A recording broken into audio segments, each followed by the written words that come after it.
दोस्तों, आज की कहानी है भाभी जी मेरी माँ आपकी नौकरानी नहीं है जो आप घर के काम करवाती हो। दोस्तों, कहानी शुरू करने से पहले अगर आपने हमारे चैनल को सब्सक्राइब नहीं किया है तो सब्सक्राइब कर लीजिए ताकि आपके पास पहुंचे हर नया वीडियो। छोटे भाई अपूर्व की शादी में ज्योति और दीप्ति दोनों ही बेहद खुश थी। अब माँ को बहू मिल गई थी जिससे उनका अकेलापन दूर हो जाएगा। दोनों बहनें अपनी अपनी परिस्थितियों के कारण माँ की अधिक देखभाल नहीं कर सकती थी। ज्योति पास के शहर में रहती थी और अपने घर परिवार में व्यस्त होने के कारण माँ से मिलने कभी कभी ही आ पाती थी। दीप्ति रहती तो उसी शहर में थी पर नौकरी करने के कारण माँ से मिलने कम ही आ पाती थी। अपने घर, स्कूल और बच्चों की देखभाल में इतनी व्यस्त रहती थी कि माँ से मिलने का समय कम ही मिलता था। अपूर्व की शादी के लिए बहुत सी लड़कियां देखी गई लेकिन माँ और अपूर्व दोनों ही लड़की के गुणों को महत्व दे रहे थे, दहेज को नहीं। दहेज ने पहले ही उन्हें बहुत गहरा घाव दिया था। बड़ी बहन ज्योति की शादी बहुत ऊंचे खानदान में पिता ने तय की थी। जितना दहेज दे सकते थे वह दिया लेकिन लड़के वाले संतुष्ट नहीं हुए। लगातार दहेज की मांग करते रहते थे तथा ना दे पाने पर ज्योति को मायके नहीं भेजते थे और मानसिक प्रताड़ना भी देते थे। पिता को जब ये पता चला कि उन्होंने तो अपना सब कुछ न्योछावर कर दिया पर ज्योति की खुशियां नहीं खरीद पाए, तब उन्होंने इस दुख को अपने दिल से लगा लिया और दिल का दौरा पढ़ने से स्वर्ग सिधार गए। दीप्ति की पढ़ाई पूरी हो चुकी थी लेकिन अब पिता भी नहीं थे जो कहीं से दहेज का जुगाड़ करते तथा माँ और दीप्ति विवाह के नाम से डर गई थी। इसलिए दीप्ति ने बहुत मेहनत की तथा सरकारी स्कूल में नौकरी पाने में सफल रही। उसका विवाह बिना दहेज के ही हुआ क्योंकि उसकी यही शर्त थी। नौकरी करने वाली विनम्र तथा काबिल लड़की तो थी ही, इसलिए विवाह आसानी से हो गया।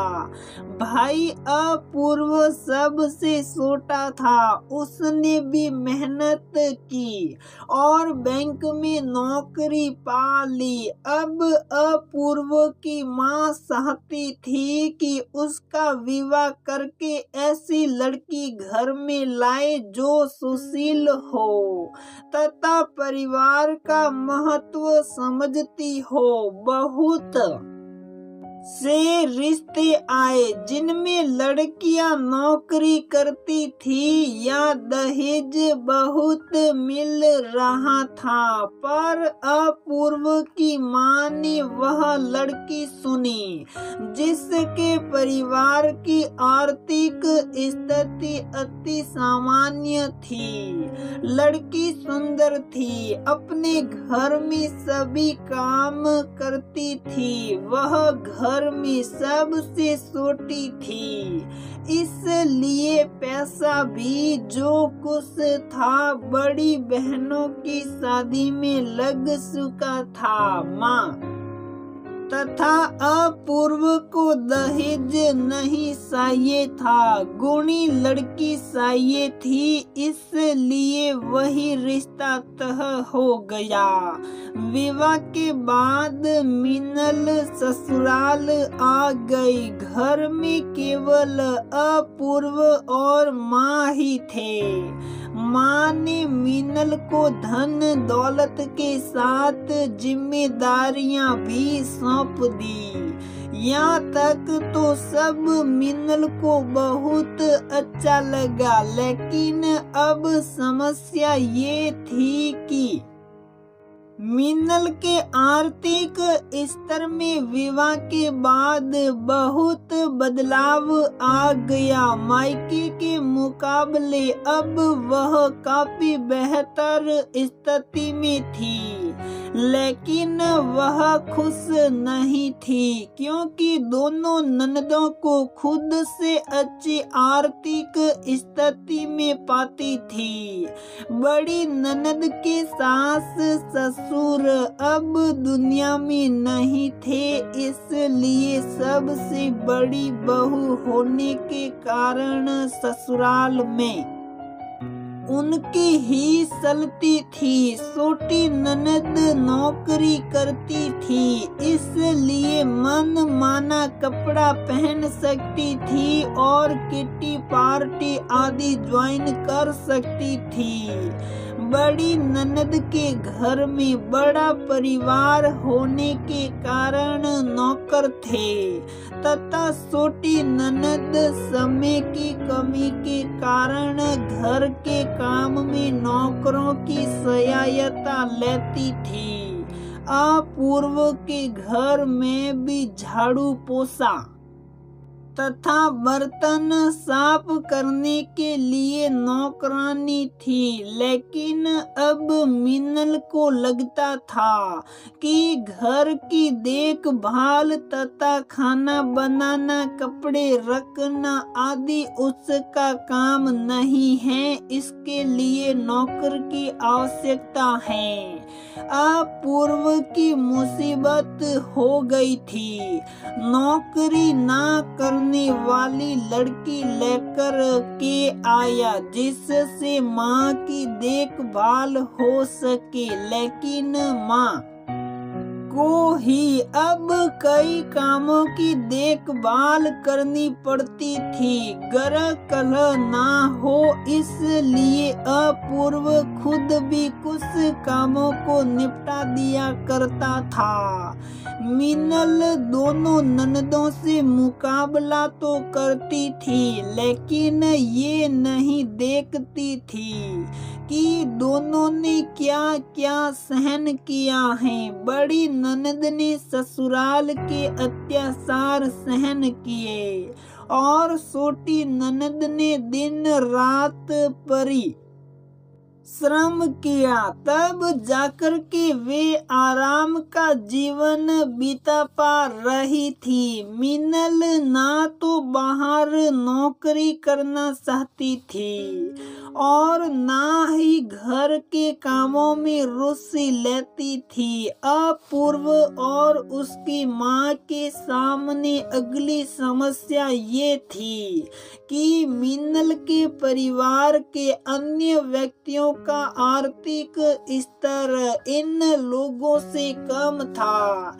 यहाँ तक तो ठीक था, पर आर्थिक स्तर कम होने के कारण शिक्षा, रहन सहन और विचार भी इन लोगों से अलग थे।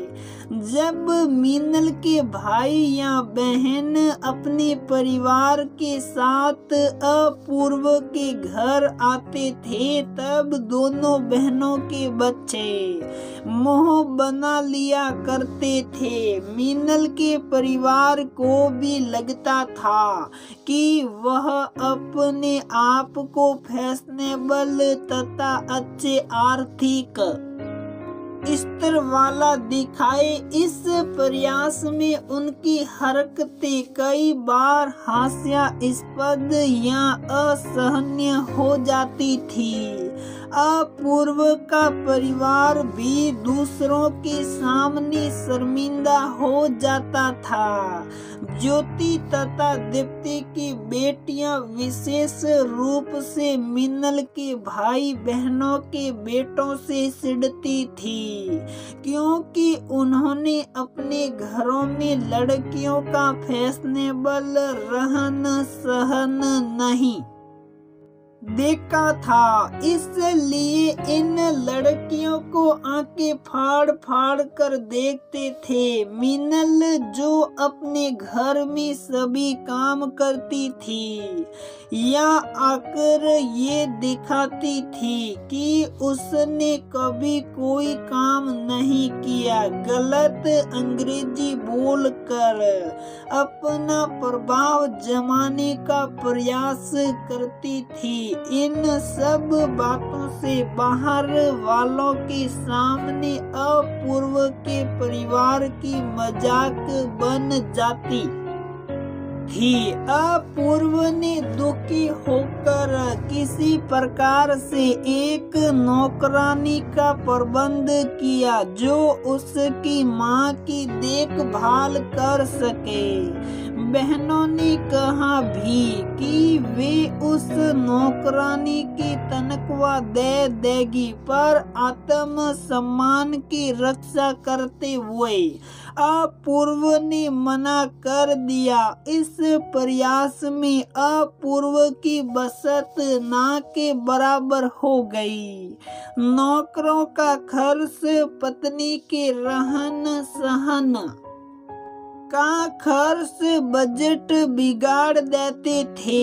एक दिन माँ ने अपूर्व को अपने पास बिठाया और प्यार से सिर पर हाथ फेरते हुए उससे कहा, मैं अपने निर्णय पर बहुत शर्मिंदा हूँ। मैंने ये सोचा ही नहीं कि शादी बराबर के स्तर वालों में होनी चाहिए। यदि मीनल नौकरी करती तब तुम्हारा हाथ बटाती, अब ना तो वह पैसा कमा सकती हैं और ना ही पूरे मन से घर के काम कर सकती हैं। वह केवल अपनी ननदों से मुकाबला कर सकती हैं।